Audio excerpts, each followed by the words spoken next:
Chazak ou Baruch Rabotai, Besorot Tovot et un grand Mazal Tov pour Raphaël et Kol HaKavod pour cette belle lecture. Ezrat Hashem de continuer dans le chemin de la Torah, la mitzvot avec Nahat, Ezrat Hashem des parents. Rabotai, on est le 9 aujourd'hui dans le mois de Tevet. On a compris hier que même le Shulchan Aruch, il a marqué que ces trois dates-là, le 8, le 9 et le 10, c'est des dates qui sont passées des événements dans le peuple juif. Hier, on avait compris que c'était Het Tevet, et c'est le début de cette chaîne de ces trois choses qui sont passées. Et aujourd'hui, c'est marqué Tet Tevet, on ne sait pas ce qui s'est passé. Alors certains commentaires ils disent que c'est le décès aujourd'hui, l'Aïloula de Ezra, et il y en a qui disent aussi Nehemia, que c'était les deux premiers qui sont revenus en Israël après l'exil de Babylonie. Et après l'histoire de Purim, Achashverosh et Esther, ils ont refait vivre la communauté juive, reconstruit le deuxième temple. Et voilà pourquoi c'est une journée spéciale. Il y a un autre commentaire qui dit que c'était aujourd'hui Vatilakar Esther Amalka et la Melech Achashverosh, Chodesh Asiri ou Chodesh Tevet. Donc c'est aujourd'hui où Esther, le mariage si vous voulez, de Esther avec Achashverosh. Il y a un troisième commentaire. Cela, il ne veut pas dire, c'est la date qu'il est né. Otto Haïch, on l'appelle comme ça en hébreu, le monsieur. Alors pour tout cela, chers amis, on arrive à ce soir et demain, on va être le 10 Tevet.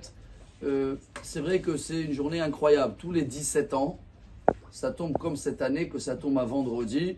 Et en général, en espérant d'avoir Mashiach ce soir, aujourd'hui, mais dans le deuxième cas, on va devoir jeûner. C'est le seul jeûne qu'on jeûne le vendredi.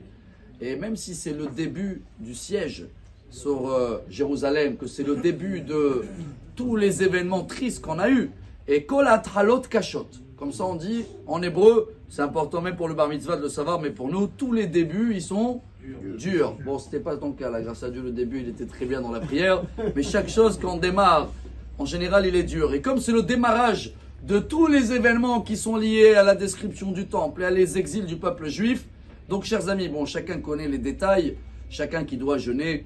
Alors, à partir de demain, dans l'aube, vous voyez l'heure où vous êtes. Jusqu'à quand? Jusqu'à le Kiddush, pratiquement, de Shabbat. Hein. C'est une journée de jeûne, mais on a quand même un bon médicament. C'est l'Aïloula de Rabbi Nathan de Breslev aussi, ce soir et demain. Et que lui, il nous a donné un mérite que je pense que c'est beau de terminer avec le Khatam Sofer il y a plus que 200 ans. Il a écrit le Khatam Sofer que selon la Kabbalah, à partir de ce soir et demain, Dieu en haut, avec toute la justice, ils vont juger est-ce que c'est une bonne année pour une Géoula et quand on va avoir fin à tous les décrets et la guerre qu'on est en plein dedans.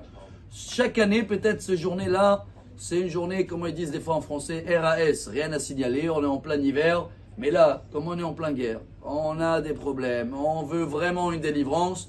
Alors c'est à nous de profiter et de demander à partir de ce soir et demain, avec le mérite de Rabbi Nathan, avec le mérite aujourd'hui de Ezra et Nehemia, que tout ce qui se passe, stop, Hashem Yomar Letzaroten Uday, ça suffit la justice, ça suffit les pères de soldats, ça suffit la guerre, et on attend nous tous, une Geoula Shlema, Berachamim. Bonne journée, Mazal Tov, Amar Rabbi Elazar, Amar Rabbi